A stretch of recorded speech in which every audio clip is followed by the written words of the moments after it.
Hi everyone. In this episode, I want to talk about when the narcissist is actually honest with you. During love bombing, the narcissist puts you through a series of tests, and one of these tests includes them being extremely honest with you about past transgressions or other bad things that they've done to people or bad behaviors that they've engaged in.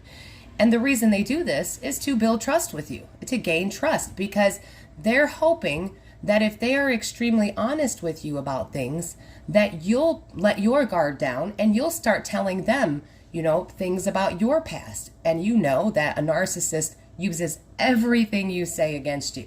So they weaponize what you tell them. They see that as a vulnerability and they hold on to it so they can use it as a tool to abuse you with later. But that's a different video. Anyway, so when the narcissist is honest with you, they're giving you a test. And they tell you things that are easily verifiable. So you know that they're being honest and you think, oh wow, they're being honest. Maybe they have changed if they're going to be this honest and tell me about all these bad things that they've done. When the narcissist is telling you this stuff that they've done, what they're doing is telling you exactly who they are and exactly how they plan on treating you. But you, in your head, perceived their intense honesty and their brutal honesty as a sign of good character and that maybe they have changed. And that's what the narcissist is hoping for. So when the narcissist is putting you through this test and they're being honest with you, they'll tell you, oh, I did this bad thing. I did A, B, and C things. And you can only respond one of two ways. You can either hear what the narcissist is telling you and notice that that's a huge red flag and you should probably get out of there and run the other way.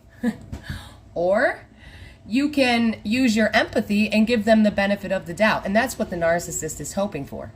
The narcissist is hoping that you will not recognize the fact that they are telling you exactly who they are and how they plan on treating you. And they've been love bombing you, so your brain is being flooded with dopamine and oxytocin and all this good stuff. And so you're basically high. The entire time the narcissist is love bombing you, you're so high that you ignore the red flags and you think, oh, well, it wasn't that bad. Or the narcissist usually gaslights you, and which is another test. The entire time you're in love bombing with the narcissist, it's all one giant manipulation tactic. And they're constantly testing you. But in this video, we're going to talk about the test where they're being completely honest with you. And like I said, it's meant to tell you exactly who they are and how they plan on treating you. And that's one of the ways the narcissist avoids accountability later. Because in their mind, they think, I told you exactly who I was. I don't know why you're acting surprised now. And you are surprised because you think that their honesty means that they've changed and that their character is actually improving. Then you later find out that they don't have a moral compass or standards with that moral compass on how they plan on treating you. And it's simply because they need you there to help them regulate their emotions. That's the only way they can keep up the mask for other people. That is the only way they can continue the facade and the show and the performance that they're putting on for the outside world. They have to have you there to devalue you. That's the only way they can regulate themselves. They are using you as a container to hold all their traumas. They basically turn you into them. So while you're sitting there traumatized, depressed, life falling apart, the narcissist has swapped energy with you and now they're out there glowing and shining and you've basically taken on all their trauma and suffering for them. And that's the whole point. That's what the narcissist needs you to do. The narcissist needs you to suffer on behalf of them so that they can feel better about themselves and they feel entitled to do so. So back on track. So the narcissist, completely honest with you in the beginning. They're all, the narcissist is giving you these red flags, but like I said, we ignore them because we give people the benefit of the doubt. And then the narcissist says things to you like, I would never do that to you, or I would never do that again. I learned my lesson. I regret making that choice. So they tell you these things, which it's gaslighting. It's meant to distort your reality. It's meant to distort your perception of them. The same way the narcissist distorts everyone's perception of you later on. But yes, it is meant to start pulling you into their world, into their shared fantasy. The more you accept their truths, the more you trust them. So later on, when they begin to devalue you in their fantasy world, and they're telling you that you're crazy, they would never do that. When you start catching them in lies, and they gaslight you and tell you it's your fault, or you're insecure, or you don't remember correctly, or it didn't happen like that. all the stuff that the narcissist says to avoid accountability and shift the blame onto you.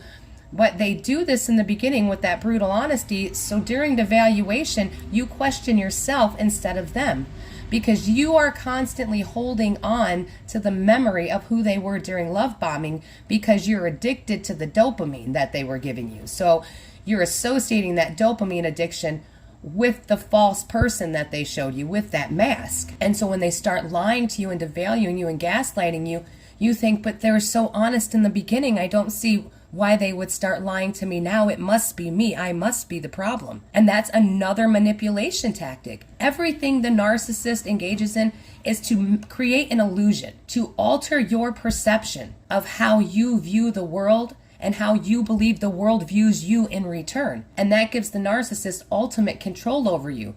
So in the beginning, during love bombing, when the narcissist is telling you about their past transgressions, and you're sitting there nodding along like, okay, and then the narcissist says, yeah, but I regret that. I'd never do that again. I'd never do that to you, which you find out later.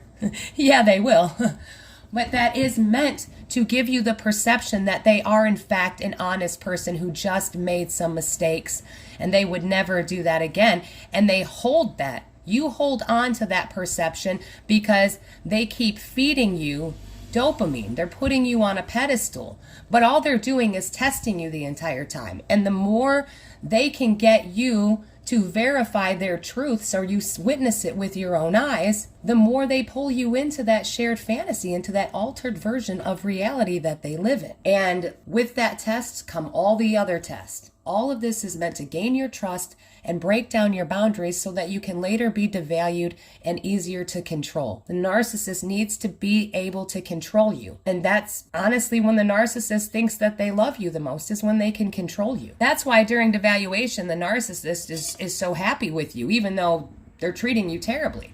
I know you don't think that, but they're thriving when you're in devaluation. I remember when I was being groomed during love bombing and the narcissist told me that he had cheated on his ex-wife. He had an affair with a woman that he hired to work for him. And wouldn't you know, he did the same thing to me. So the narcissist tells you exactly who they are and how they plan on treating you. But they use honesty and say things like, oh, that was a mistake. I would never do that again. I would never treat you like that. I learned my lesson. And you believe it because you give them the benefit of the doubt. Well, they give you the test to see how you respond. And if you believe them and give them the benefit of the doubt, then you've passed their test and they will continue to groom you for devaluation later. And you have to understand the narcissist runs on a loop. It's a pathological cycle. So I hope you enjoyed this episode. It's always good to be able to kind of laugh at yourself after the fact. So forgive yourself. When you're thinking back over things, the more knowledge you get, the more time that goes by, you'll have a lot of aha light bulb moments where you just can't help but laugh at yourself because you realize how ridiculous and obvious the manipulation was that the narcissist was pulling on you. Now you look back and you're like, dang, I missed that one. The narcissist got one in on me. But that's okay, because now you've learned and now you recognize it. So keep getting the knowledge because knowledge really is power. And this experience with the narcissist is going to help you heal and help you navigate through the rest of your life and through this world, because now that you are getting this knowledge, you will spot a narcissist a mile away. You'll smell them coming and you'll just know by the look in their eyes and the way they interact with you. You'll know exactly what you're dealing with and you will know not to deal with them at all because it will never go anywhere. Again, thank you so much for listening. I hope you enjoyed this episode. Stay safe, stay strong, and keep getting the knowledge. You are all going to be amazing.